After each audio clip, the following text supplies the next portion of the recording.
कि हमारी संख्या कम है, एक परिवार में एक सदस्य इस ज्ञान को सुनने आता है, उसको ज्ञान समझ में आ जाता है, अब वो उपदेश ले लेता है। घर के अन्य 10 सदस्य आन उपासना में आरूढ़ हैं, अब उस प्यारी आत्मा के नियम को वो चलने नहीं देते। किस कहीं ना कहीं ये काल कोई ना लोक लाज बना के मजबूरी बना के उसके नियम को खंड करवा देता है। तो पुण्यात्मा, ये फाउल तो चाहे किसी प्रकार भी हो जा, वो फाउल ही है, काल का दाव लग जाता है, फिर उसको लाभ मिलना बंद हो जाता है। तो बेचारा वो लग भी रहा है, भक्ति भी कर रहा है, फिर भी कहता जी मुझे कोई विशेष लाभ नहीं हो रहा। मुझे पता है कि इसकी श्रद्धा भी खूब बेचारे की, लेकिन ये किसी ना किसी कारण से मर्यादाहीन हो चुका। उसको कहता हूँ भाई नाम दोबारा ले ले। इसका यही तरीका है अभी तो कि हम दोबारा नाम देते हैं ताकि ये फिर सुचारू हो जाए, कनेक्शन दे देते हैं भगवान का, प्रार्थना करते हैं प्रभु बालक है आपका, बच्चा है, बच्ची है आपकी, और बहुत पुण्य खाड़े में पा गया यूँ, क्योंकि सारा देश उलट हमारे थे, अब आप ही दया करोगे जब बात बनेगी। तो धीरे धीरे क्या होता, परमात्मा 1-2 सदस्य को और सहयोगी बना देता है, तब उस घर में कुछ क्रिया ठीक चलती है। उसके बाद उस घर में उभारा दिखने लगे।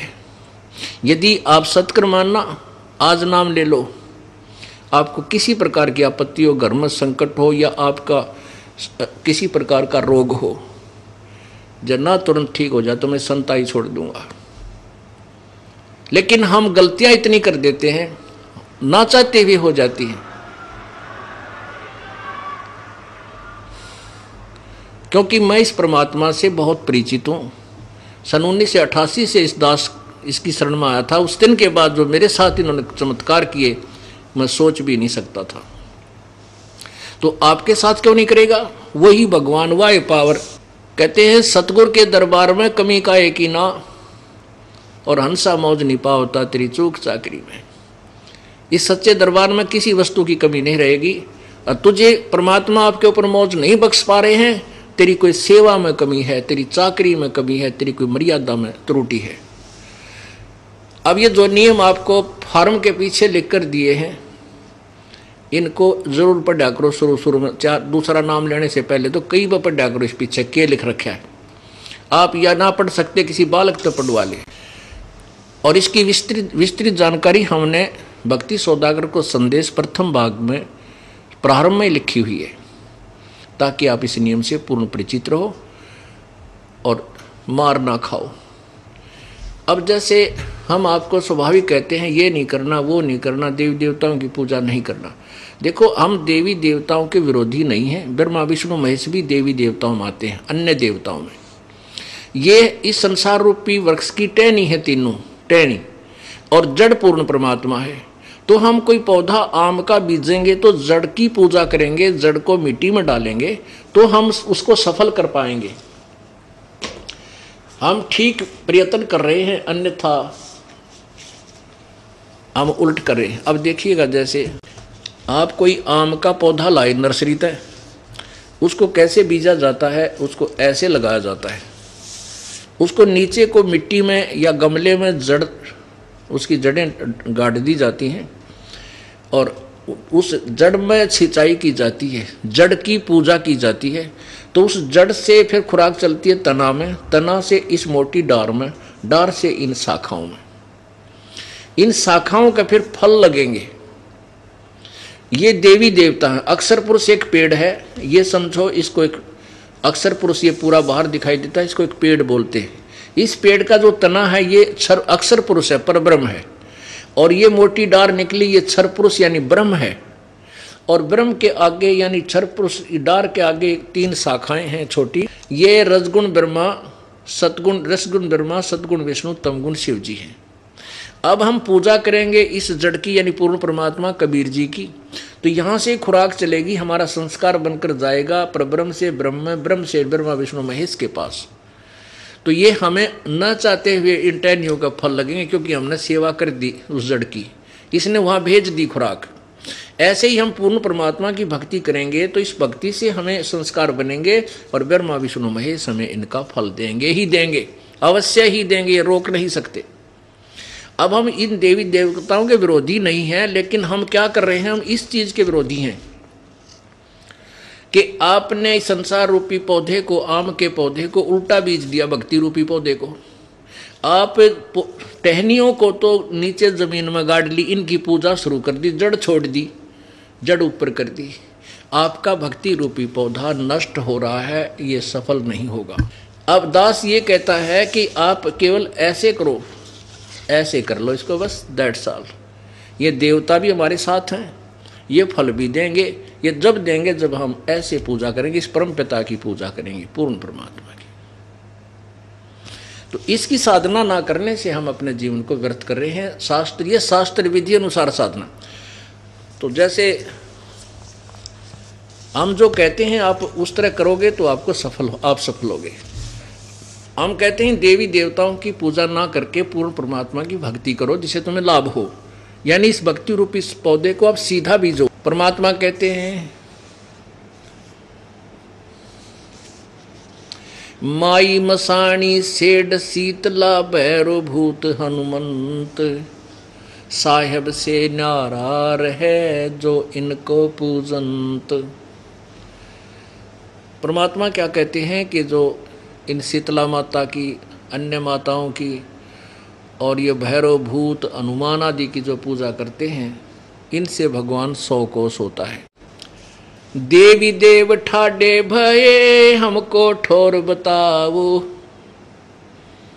कबीर परमेश्वर कहते हैं जो मेरी शरण में आ जाता है, फिर ये देवी देवता मेरे पास आते हैं कि जो आपकी पूजा कर रहे हैं वो हमें नहीं पूछ रहे हैं, हमारी पूजाएं नहीं कर रहे हैं, हमें ठोर बताओ हम कहाँ जाएं। कबीर परमेश्वर उनको कहता है कि जो मुझको पूजे नहीं उनको लूटो खाओ। जो मेरी पूजा नहीं करते तुम उनको लूटो खाओ, उन पर बरवाओ पिंड और दरवाओ 5 लत्ते, जो भी बकवाद करनी वहाँ करो, लेकिन मेरी जिसने उपदेश ले लिया उसके निकट तुम मत चले जाना। अब हम क्या बताते हैं कि ये मर्यादा आपने रखनी होगी। आप नियम तोड़ देते हो, नो सोचो हो के फर्क पड़ा है, के फर्क पड़ा है, एक होका भर दूँ, के फर्क पड़ा है, एक दिन घर के भी राजी हो जाएंगे और श्याम जी भी पूज जाऊँगा। अरे तेरा गजब, हम बड़ी पूछ से रोज़ बताने लग रही है नहीं पूजने, इनकी कति देखना भी जिनकी तरफ, ये पूज के छक ना लिया, बिरान माटी करवा रखी, सारा नाश होया पड़ा, फिर भी के एक दिन और पूज लिया। तो इससे प्रभु रुष्ट हो जाता है। अब क्या बताते हैं, जब सीता जी श्री राम और लक्ष्मण जी के साथ वनवास में थी, उन्होंने एक झोपड़ी बना रखी थी, कुटी बना रखी थी, और रावण ने सीता को उठाने का एक षड्यंत्र रचा था। रावण का मामा मारिच जो है एक सोने का मर्ग बन के सिद्धि से, और वहाँ दूर दिखाई दिया जहाँ सीता जी ने एक बगीची बो रखी थी, उसके फूलों फालों को तोड़न लग गया। उसकी सुंदरता पासक्त होकर कि सीता ने कहा कि ये मर्ग मुझे ला कर दो, जीवित या मृत। ज़्यादा हट कर ली उसने। तो श्री राम बोला लक्ष्मण मैं जाता हूँ और तू यहाँ रहना, क्योंकि जंगल का काम है और अकेली सीता को नहीं छोड़ना। श्री रामचंद्र जी आगे चले गए। वहाँ से आकाशवाणी की उस मृग मारीच ने तो कि हाय भाई मर गया, हाय लक्ष्मण मर गया। अब सीता ने सुन लिया बात कि तेरा भाई पर आपत्ति आ गई, तू जा लक्ष्मण। लक्ष्मण बोला मेरा भाई कोई मिट्टी का बना हुआ नहीं है कि मृग मार देगा, मेरा भाई नहीं मरा है, ये कोई चाल हो सकती है, तो मैं नहीं जाता। सीता ने उलाना दे दिया कि तू चाहे है कि तेरा भाई मर जा और तू मुझे पत्नी बनाना चाहता, इस तरह के कुछ शब्द बोल दिए। अब वो जति पुरुष था, उस पर बात नहीं सहन हुई, कहने लगी क्या ठीक है मैं जाता हूँ। और उसने एक चारों तरफ एक रेखा खींच दी उसको टिया के कि ठीक है इस रेखा से बाहर मत जाना, नहीं तो इसके अंदर रहना, तेरे पर कोई आपत्ति नहीं आएगी। सीता बोली ठीक है तू जल्दी जा, मैं नहीं जाऊंगी इस तो बाहर। इतने में रावण एक साधु का रूप बना करके आया और सीधा आ रहा कि माई आटा दे। सीता आटा लेकर चली कि लो जी आ जाओ ले जाओ। उस रेखा से इधर खड़ी थी 2-4 फुट, रावण आगे को चला उसको उठाने के लिए, कि ला उठा लाता हूँ इसको फटाफट, बाहर तो आ गई है ये। तो जो ही उस रेखा के निकट आया तो रावण एकदम उल्टा हुआ, क्योंकि उसके अंदर से अग्नि की लपट निकली। रावण एकदम पीछे हो गया। अब रावण ने कहा कि यदि तूने आटा देना है तो माई बाहर आकर दे दे, नहीं तो मैं तुझे श्राप दे दूंगा और न्यों कर दूंगा। तो मुझे मारना चाहते थे, ये क्या तुमने जंतर मंतर कर रखा है। अब सीता ने सोचा कि फर्क पड़ा है, साधु तो है, ले इसको दे आती हूँ आटा, फिर आ जाऊंगी वापस। अब जो ही उसने रेखा से बाहर दूसरा कदम रखा था, उठा ली कंधे पे और लेकर भाग गया। अब क्या दुर्गति हुई सीता की, आप भी ब्राह्मण माटी करवाई गेला, रामचंद्र और लक्ष्मण की लाखों लोग मरवा दिए उसे एक नादानी के कारण। तो पुण्यात्माओं, ये जो मर्यादा है इस काल के लोक में, तो आपने भक्ति करनी है या लक्ष्मण के सी रेखा समझ लेना। इसने पार करते ही काल तुम्हारा जो बक्कल तार देगा और भगवान से सैकड़ों दूर ले जाएगा। बहुत लंबी कहानी बन जाएगी। या तो लगो मत इस मार्ग पे, हमने कोई आवश्यकता नहीं यहाँ पर मर्यादाहीन प्राणी, क्योंकि उनको नुकसान होंगे। फिर हमारी जो भगवान का जो है फिर महिमा कम बताने के हैं। और नाम ले रहा था, उसका क्या फायदा हुआ, देखो वो एक्सीडेंट में मर गया। यहाँ आने वाले प्राणी का कांटा भी नहीं लग सकता, मैं गारंटी देता हूँ, यदि वो मर्यादा नहीं तोड़ता और सतभक्ति करता है तो। लेकिन हम अपनी गलती से नुकसान करते हैं और भगवान को भी बदनाम करते हैं। परमात्मा कहते हैं 100 वर्ष सतगुरु की पूजा, एक दिन आन उपासी, वो अपराधी आत्मा बाई पड़े काल की फांसी। 100 वर्ष ये पूजा कर लो मालिक की, ठीक आपको पुण्य हो रहा है, और एक दिन आन उपासना कर लो, वो अपराधी आत्मा फिर पड़े काल की फांसी। ओ तेरा गजब है।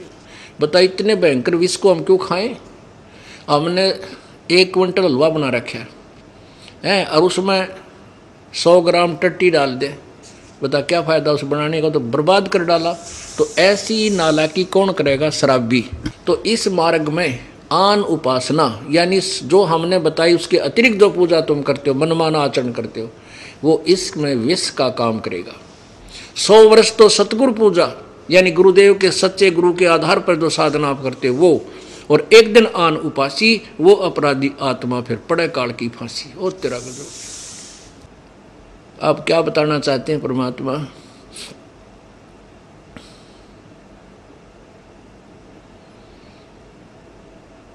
नर नारायण देही पाके, उस दरगाह में मार पड़ेगी जम पकड़ेंगे बाही, वादन की मोय डरनी लगे लज्जा रे अकनाही।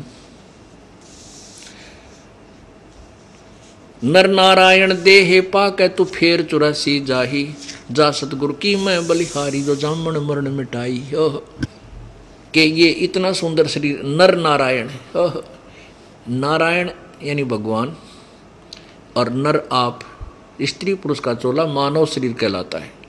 कि नर उस परमात्मा जैसा शरीर पाकर, नर नारायण देही पाकर, परमात्मा भी हमारे जैसा है, हमरे ही उनिहार है, हमारा सिरजनहार। अभी तक हमने निराकार है, निराकार की गाटा जोड़ रखा था। भगवान तो वहाँ सतलोक में प्रकाश ही प्रकाश है, चेतन ही चेतन है। हम टिंडे लेंगे जहाँ भगवान ने कोई नहीं, प्रकाश से प्रकाश, प्रकाश है सूरज का देख लें दिन में, और बैटरी चसा लेंगे, देखना आती है बहुत प्रकाश है। तो हमने तो भगवान की तलाश है, भगवान साकार है, मनुष्य सदृश्य है, अंतर इतना है कि उनके शरीर का जो तेज नूर शक्ति वो हमारे से असंख्य गुना ज़्यादा है। हमारा भी वहाँ पर नूरी शरीर है, ऐसा ही वह माहौल है, ऐसा ही सृष्टि है, सब कुछ ऐसा ही है। लेकिन यहाँ मिट्टी का है, समझो 5 तत्वों से बना हुआ, वहाँ नूरी शरीर है, वहाँ का सोने का समझो शरीर है, वो नष्ट नहीं होता। कहते नर नारायण देह पाके तो फिर 84 जा। इतना सुंदर शरीर जिसमें बुद्धि दी भगवान ने, सुंदर आहार दे रखा, गर्मी सर्दी से बचने के लिए मकान बना ले, झोंपड़ी डाल ले, हैं अपनी भक्ति कर भाई। इन आपदाओं से बचने के लिए आपको बुद्धि दी है प्रभु ने कि कुछ व्यवस्था कर ले, समय पर आहार मिल जाता है, कोई शरीर में दुख होता है तो उसका ट्रीटमेंट करवाया जा सकता है। फिर कुछ दिन भक्ति करने के बाद आपके सारे दुख वैसे ही नष्ट होने लग जाएंगे, आपदा आएंगी नहीं। जब लग हंसा हमरी आना, काड़ लगे ना तेरा बाणा। जब तक हंस यानी मेरी पुण्यात्मा मेरी मर्यादा में रहेगी काल, तेरा तीर मेरे हंस पर नहीं लग सकता।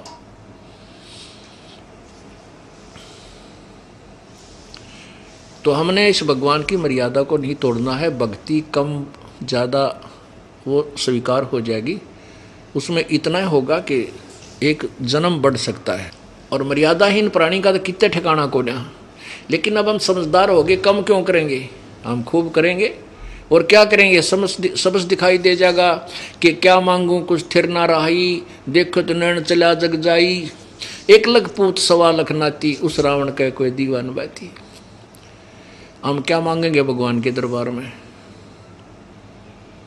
एक प्लाट मिला भगवान, कोई प्लाट है तेनों के परमात्मा एक मकान बन जा, कोई बात ना। ये तो परमात्मा यहाँ तो आपको फ्री में मिलेंगे ये वस्तु। तो किसी के संतान नहीं है वो संतान मांग लेता है, किसी के पुत्र नहीं है पुत्र मांगने आता है, और निर्धन धन मांग लेता है। परमात्मा जब आपको ज्ञान हो जाएगा, परमात्मा कहेंगे भाई आपको ज्ञान हो जाएगा कि के मांगू कुछ स्थिर ना रहाई, देखत नैन चला जग जाई। आंखों के सामने दुनिया जा रही है, करोड़पति अरबपति ना जाने कितने एक्सीडेंट के अंदर मृत्यु होकर के और वहीं समाप्त हो जाते हैं, वो धरा रह जाता सारा धन। तो ये ज्ञान हमें सत्संग से हो जाएगा, इस सत्संग से। ये सत्संग है जो आपको सुनाया जा रहा है, बाकी इस पृथ्वी पर कोई सत्संग नहीं है। आप इसको चाहे सत्य मानना या इस दास का अभिमान मानना, ये आपकी अपनी सोच होगी, लेकिन अभिमान नहीं, ये सच्चाई बता रहा हूँ। सत्संग नहीं है कहीं पर भी। उआबाई बकते हैं, आपको दिखाएंगे इन महापुरुषों के सोच विचार, कह का भी नहीं पता इनको भगवान के बारे में, और करोड़ों लोगों को वो गुमराह किए बैठे। तो आपको जब ज्ञान हो जाएगा, आप क्या मांगोगे फिर।